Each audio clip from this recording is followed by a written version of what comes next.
Hello दोस्तों, कैसे हैं आप लोग। दोस्तों, पिछली वीडियो में आपने प्रेजेंट परफेक्ट टेंस के बारे में पढ़ा था। तो दोस्तों, आज इस वीडियो में हम जो चर्चा करने जा रहे हैं वह वीडियो के थंबनेल में आपने पहले ही देखकर जान गए होंगे। तो खैर फिर भी आज हम इस वीडियो में प्रेजेंट परफेक्ट कंटिन्यूअस टेंस के विषय में बात करने जा रहे हैं। तो दोस्तों, प्रेजेंट परफेक्ट कंटिन्यूअस टेंस का प्रयोग कहाँ होता है, तो इसको जानने के लिए हमारे साथ जुड़े रहिए। वीडियो को स्किप बिल्कुल मत कीजिएगा, और यदि आप हमारे चैनल पर नए हैं तो चैनल को सब्सक्राइब कर लीजिए और बेल आइकन को भी प्रेस कर दीजिए, जिससे आने वाली वीडियोज़ की नोटिफिकेशन आपको समय पर मिलती रहे।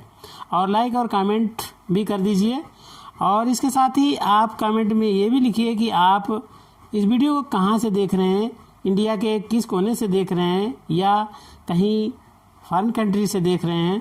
तो आप अपना कंट्री नेम ज़रूर लिखें, ज़िला नेम लिखें, या प्रदेश है तो प्रदेश के नेम लिखें।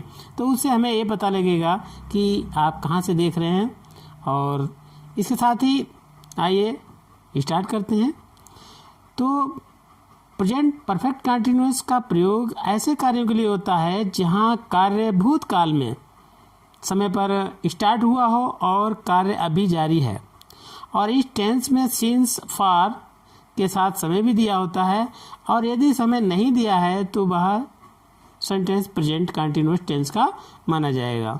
तो थोड़ा बच्चों ये सेंटेंसेस टिपिकल होते हैं, फिर भी कोई बात नहीं, हौसला बुलंद रखिए। तो कहा जाता है कि मंजिलें क्या है, रास्ता क्या है, हौसला हो तो फासला क्या है। तो यदि आपका हौसला है तो कोई भी कठिन से कठिन चीज़ को आप पा सकते हैं, हासिल कर सकते हैं। तो ये कोई बहुत बड़ी चीज़ नहीं है। तो अब देखते हैं कि दूसरा है कि प्रेजेंट कंटिन्यूअस टेंस में ये पता लगता है कि कोई कार्य लगातार चल रहा है, और जबकि प्रेजेंट परफेक्ट कंटिन्यूअस टेंस में ये पता चलता है कि कार्य भूतकाल समय से अभी चल रहा है और ख़त्म नहीं हुआ है। तो प्रेजेंट परफेक्ट कंटिन्यूअस ये भी दर्शाता है कि कार्य कितने समय से चल रहा है, जबकि प्रेजेंट परफेक्ट कंटिन्यूअस जो है कार्य की पूर्णता को दर्शाता है, पूर्णता पर जोर देता है। तो अब देखते हैं कि इसके अनुवाद के नियम क्या क्या हैं, कैसे इसका अनुवाद करना है, क्या इसके रूल्स हैं, इसके विषय में देखते हैं।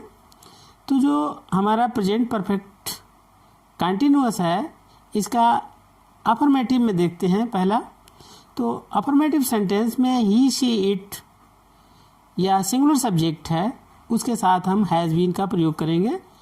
और यदि आई, वी, यू, दे या कोई प्लूरल सब्जेक्ट है तो उसके साथ हम हैव बीन का प्रयोग करेंगे। और इसके साथ ही मेन वर्ब में आईएनजी फॉर्म का हमें प्रयोग करना है। तो इसके लिए पैटर्न देख लीजिए कि subject plus has, have plus been, और वर्ब की फर्स्ट फॉर्म में आईएनजी, सिंस, फॉर, और समय भी दिया होगा, टाइम दिया होता है। तो अफर्मेटिव सेंटेंस में सिंगुलर सब्जेक्ट का एग्जाम्पल देख लीजिए। जैसे श्याम 2 घंटे से पढ़ रहा है, तो श्याम जो हमारा सब्जेक्ट है वो सिंगुलर है, और सिंगुलर के साथ क्या आएगा, हैज़ बीन। और रीड जो वर्ब है उसमें आईएनजी फॉर्म लग जाएगी, रीडिंग हो जाएगा, और समय तो 2 घंटे दिया हुआ है। तो क्या हो जाएगी, Shyam has been reading for 2 hours.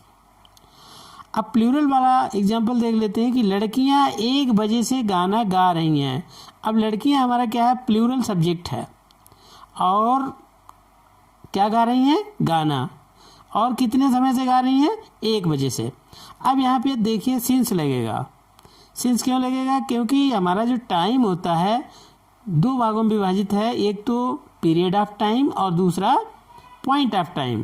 Period of time में जैसे घंटे से, इतने वर्षों से, और पॉइंट ऑफ टाइम में बजे हो या कोई निश्चित डेट दी हुई हो।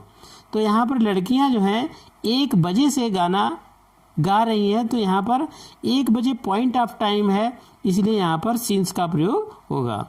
तो the girls have been singing a song since 1 o'clock। तो इस प्रकार से हमारा अफर्मेटिव सेंटेंस का प्लूरल का सेंटेंस बन जाएगा। अब यहाँ समझने वाली बात यह है कि पीरियड ऑफ टाइम के लिए हमें फार का यूज करना है और पॉइंट ऑफ टाइम के लिए सिंस का यूज करना है।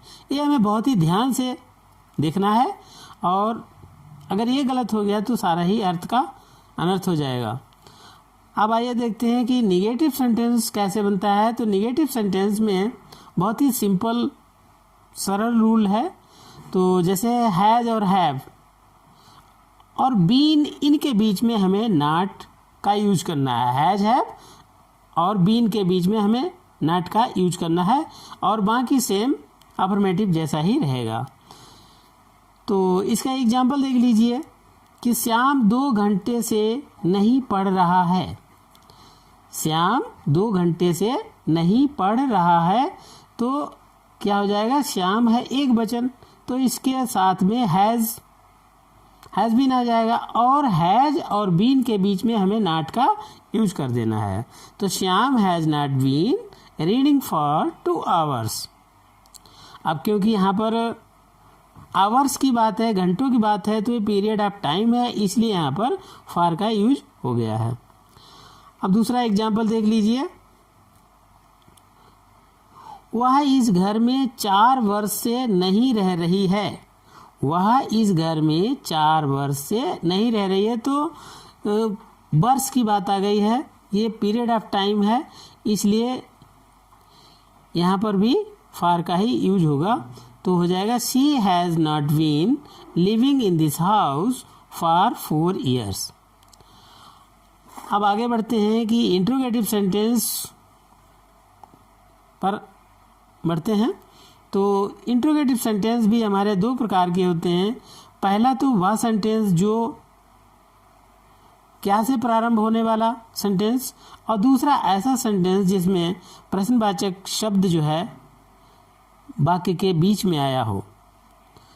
तो हम क्या करेंगे कि जहाँ पर वाक्य क्या से प्रारंभ हो रहा है, तो हमारा वाक्य क्या से आरंभ हो रहा है, तो हम क्या करेंगे, हैज़ हैव को कर्ता के अनुसार वाक्य के सबसे प्रारंभ में रख देंगे,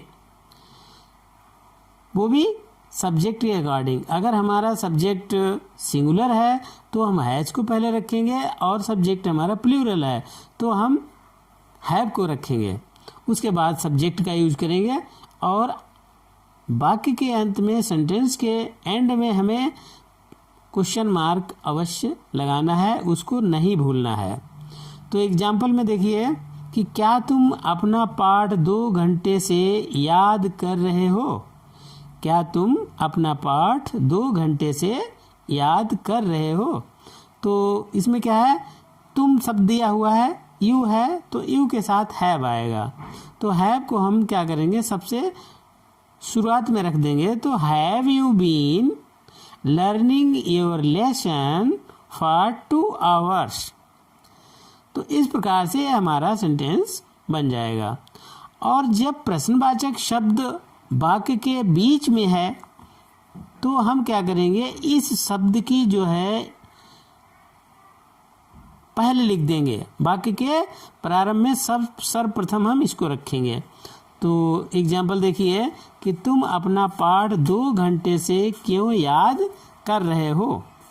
तो क्या हो जाए कि जो हम क्यों का शब्द आया है, तो क्यों को हम क्या करेंगे, वाई को हम पहले रख देंगे। Why have you been learning your lesson for 2 hours। तो इस प्रकार से यहाँ पर आपका यू है, यू के साथ हैव आना है, और प्रश्नवाचक शब्द वाक्य के बीच में दिया हुआ है, तो हम क्या करेंगे, क्यों दिया हुआ है, तो क्योंकि हम शुरुआत में इसकी स्पेलिंग रख देंगे, वर्ड को रख देंगे। तो वाई हो गया, और उसके बाद में हैव, फिर सब्जेक्ट रखेंगे, फिर बीन, और वर्ब की फर्स्ट फॉर्म में हमें आईएनजी लगाना है। वर्ब की आईएनजी फॉर्म को हमें यूज करना है। तो दोस्तों, आपसे आग्रह है कि यदि आप को हमारी ये वीडियो पसंद आई है तो चैनल को लाइक और सब्सक्राइब कर लीजिए, साथ ही बेल आइकन को भी प्रेस कर दीजिए, और इसके साथ ही अगली वीडियो में नए चैप्टर नए कंटेंट के साथ फिर हम मिलेंगे। और उसके साथ ही इसको शेयर करना भी नहीं भूलिएगा, जिससे किसी और भाई बहन को इसकी जानकारी मिल सके। और आगे इसका अगली वीडियो में जो चैप्टर आएगा वो पास्ट इंडेफिनिट टेंस का चैप्टर आएगा। तो दोस्तों इंतज़ार करिए, जल्दी आपको वो वीडियो प्राप्त होगी। तो तब तक के लिए दोस्तों जय हिंद, बाय बाय, टाटा।